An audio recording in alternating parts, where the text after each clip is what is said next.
কি সুন্দর করে তাকায়, কি সুন্দর হাসি।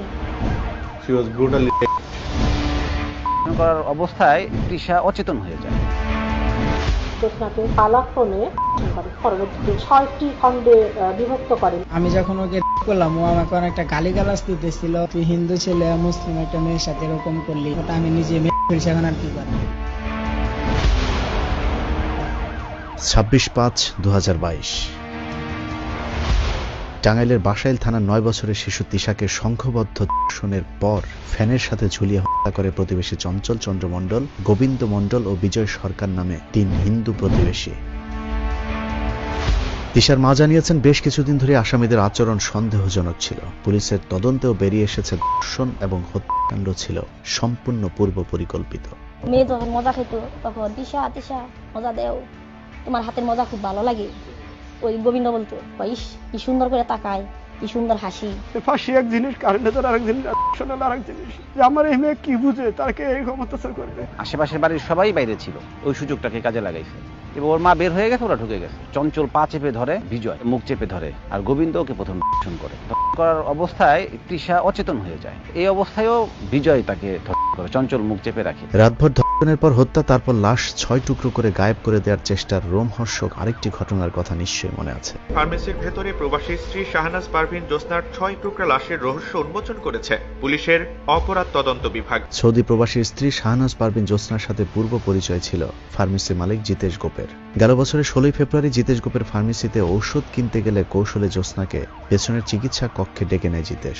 প্রথমে চেতনানাশক ঔষধ দিয়ে অচেতন করা হয়। এরপর জিতেশ গোপ একই মার্কেটের মুদি ব্যবসায়ী অভিজিৎ গোপ এবং আরেক হিন্দু দোকানদার অসিত গোপকে নিয়ে রাতভর ধর্ষণ করে জোৎস্নাকে। জোৎস্নার জ্ঞান ফিরে আসার পর বিষয়টি সবাইকে জানিয়ে দেওয়ার হুমকি দিলে ফল কাটার ছুরি দিয়ে কেটে লাশ 6 টুকরো করে ধর্ষকেরা। খুব ছোট একটা চাকু ছিল, তারা শুধুমাত্র মাংস পেশিটাকে কাটতে পেরেছেন, বাকি যে হাড়ের যে অংশগুলি ছিল 3 জন মিলে সেই হাড়গুলিকে ভেঙে মোচড়ায় ভেঙা হাড়। একই বছর অন্য এক হিন্দু লালসার শিকার হয় আরেক মুসলিম কিশোরী। পরিচয় গোপন করে প্রথমে প্রেমের ফাঁদে ফেলার পর কৌশলে এক বন্ধুর বাসায় নিয়ে ধর্ষণ করা হয় মেয়েটিকে। কিন্তু ছেলেটির যৌনাঙ্গ দেখে সন্দেহ হলে মেয়েটি তার আসল পরিচয় জানতে চান। আমি এরকম বললাম যে আমার নাম মোহাম্মদ সানি, মানে ওকে আসলে অ্যাকচুয়ালি আমার কাছে আনার জন্য যেটা বলা লাগে সেটা আমি বলছি। 3-4 মাস মধ্যে ভালো একটা গভীর ওর সাথে সম্পর্ক তৈরি করে ফেলছি।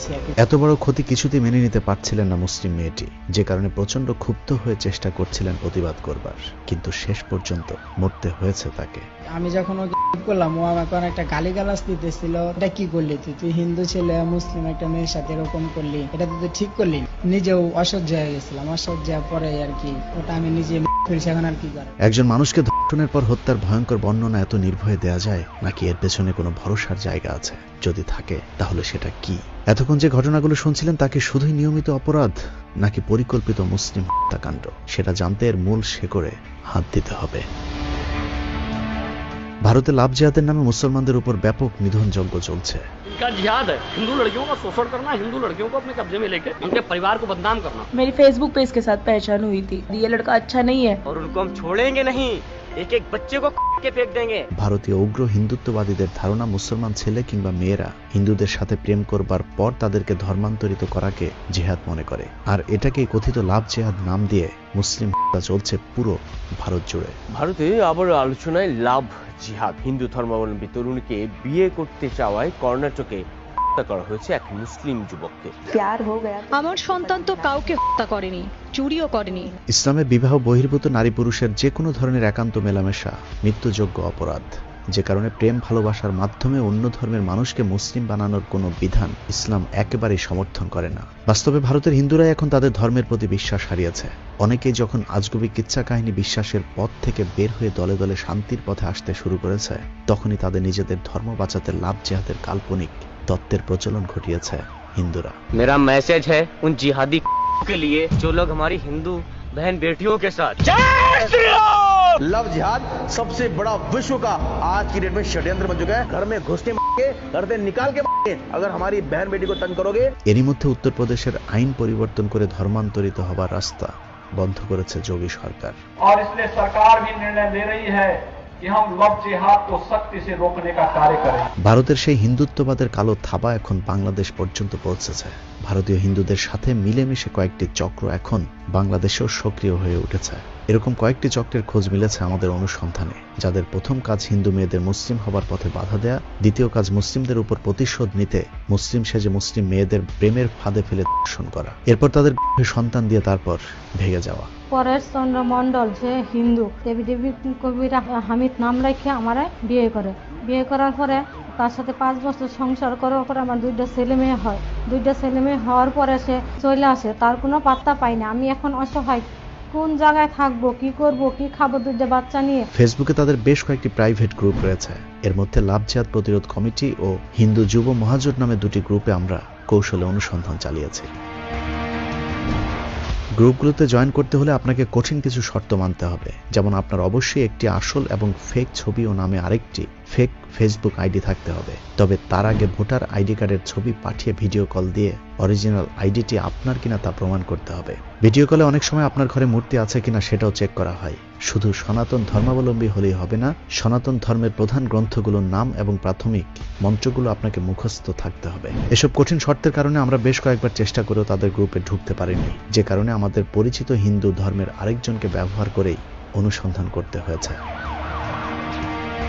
এত কঠিন শর্ত দেওয়ার কারণ কি, সেটা গ্রুপের সদস্যদের কিছু পোস্ট কমেন্ট দেখলেই বোঝা যাবে কতটা বিপজ্জনক ঝুঁকির মধ্যে আছে আমাদের মুসলমান মা বোনেরা। আমাদের ইচ্ছে ছিল আরো কিছুদিন তাদের গ্রুপে থেকে গতিবিধি লক্ষ্য করা, কিন্তু গ্রুপে করা রূপন চৌধুরী নামে একজনের পোস্ট দেখার পর আর অপেক্ষা করা সম্ভব হয়নি। পোস্টে রূপন চৌধুরী জনৈক এক মুসলিম নারীকে ধর্ষণের ভিডিও ক্লিপ দিয়ে লিখেছে, হিজাবি শালীর পেছনে অনেক টাকা ঢেলে রাজি করাতে পারেনি, ঘুমের ওষুধ দিয়ে খেয়ে দিলাম। দাদারা, ভিডিওটি যেন কোনোভাবে আমাদের বাইরে না যায়, তাহলে অনেক সমস্যায় পড়ব। সাহস নিয়ে এগিয়ে যাও। এভাবে সাহসের সাথে বাংলাদেশের হিন্দুরা কতটুকু এগিয়েছে তা দেখতে চলুন কয়েকটা ঘটনা দেখা যাক। যখন আমরা এটা পড়ি তখন ওখানে এটা লেখা ছিল। শ্রী বিকাশ কুমার, পিতা বিষ্ণুপদ দাস, গ্রাম বেগুনিয়া, উপজেলা বাগাতিপাড়া, জেলা নাটোর। 2020 সালে একই গ্রামে লিজা আক্তার নামে এক নারীর সাথে মুসলমান হওয়ার আশ্বাস দিয়ে প্রেমের ফাঁদে ফেলে। এরপর 3 বছর প্রেমের সম্পর্ক চললেও শারীরিক সম্পর্ক করা যাচ্ছিল না, কারণ লিজার শর্ত ছিল কাগজে কলমে মুসলমান হয়েই তারপর বিয়ে এবং শারীরিক সম্পর্ক। মুসলমান হয়ে বিয়ে করছে, কালমা পড়েছে সে না? যে রেজিস্ট্রি হয়েছে না কাজীর কাছে, সেই রেজিস্ট্রির কাগজটা কোথায়? কাজীর কাছে তো মনে হয়। উপায়ন্ত না দেখে 2022 সালের মার্চের 29 তারিখে হলফনামার মাধ্যমে ধর্ম পরিবর্তন করে মুসলমান হয় বিকাশ। এরপর 1 এপ্রিল অনেকটা গোপনে বিয়ে করে শারীরিক সম্পর্কের পর 2 দিনের মাথায় লিজাকে তালাক দেওয়া হয়। আপনাদের কি ডিভোর্স হয়ে গেছে? হ্যাঁ। সেই ডিভোর্সের কাগজটা কোথায়? ওনার কাছে আছে। এলাকার মানুষ বিষয়টি জানাজানির পর স্থানীয় সাংবাদিক সহ অনেকেই বিকাশের বাড়িতে যান, কিন্তু বিকাশ সবকিছু অস্বীকার করেন। আপনি আপনার ঘরে যে বউ আছে তার সাথে প্রতারণা করেছেন? আমি কারোর সঙ্গে প্রতারণা, মুসলমান না হয়ে তাকে বিয়ে করেছেন। ওইটা এখন ওরা কি করে কি করছে এটা তো বলতে পারছি না।